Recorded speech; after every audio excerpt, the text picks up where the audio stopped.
Hello everyone. ఇప్పుడు మొత్తం trending అంతా కల్కి కల్కి అని చెప్పేసి నడుస్తుంది కదండి. మేము కూడా కల్కి మూవీకి వెళ్ళాము. అండ్ మీలో కూడా ఎంతమంది కల్కి మూవీకి వెళ్ళారనేది తప్పకుండా కామెంట్ చేయండి. మేమైతే వెళ్ళాము, చాలా బాగా ఎంజాయ్ చేసాము. కానీ ఒకటికి 2 సార్లు చూసేంత ఏమీ లేదు, కానీ పర్వాలేదు, చూడొచ్చు.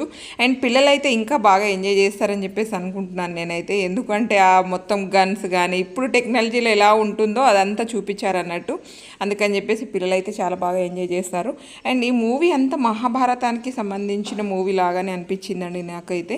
అండ్ మేమైతే కరోనాలో 1కి 2 సార్లు మహాభారతం చాలా బాగా చూసామన్నట్టు. 1కి 2 సార్లు చూసాము. అండ్ మీరు కూడా ఒకవేళ మహాభారతం చూసుంటే మాత్రం ఈజీగా అర్థమవుతుందని చెప్పేసి అనుకుంటున్నాను. అండ్ మీలో మహాభారతం కూడా ఎంతమంది చూశారు? అండ్ కల్కి మూవీ ఎలా అనిపించింది? పర్వాలేదండి, వీకెండ్స్లో ఈ మధ్యలో ఏం మంచి సినిమాలు రాలే కాబట్టి మేమైతే చూడాలని చెప్పేసి వెళ్ళాము. మీకు కూడా అనిపిస్తే మాత్రం తప్పకుండా వెళ్ళండి. And like, share, subscribe.